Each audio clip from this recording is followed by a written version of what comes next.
My name is Bob Haarsens. I lived in Canada for the first 50 years of my life, and in 1997 I came to Indonesia to work, and I worked here for 5 years and then I retired.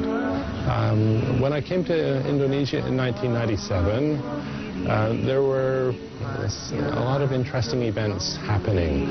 The Suharto regime was being overthrown. There were religious disputes between Christians and Muslims.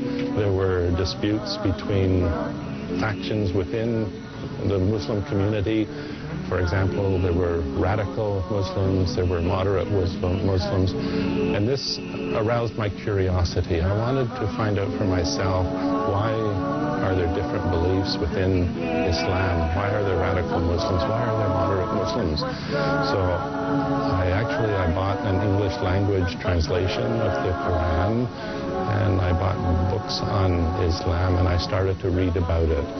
And the more I read, the more I felt that this is the right religion. It's a good religion. It's a good way of life. And I could see how Islam was influencing people, most Indonesians, in their way of life. And it was a very impressive way of life.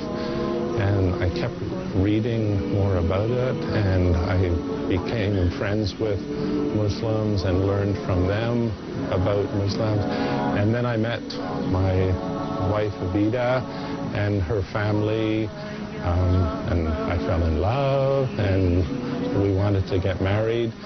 And I knew, and I studied with you, Pa Anaya, and I knew it was time to do the Shahada.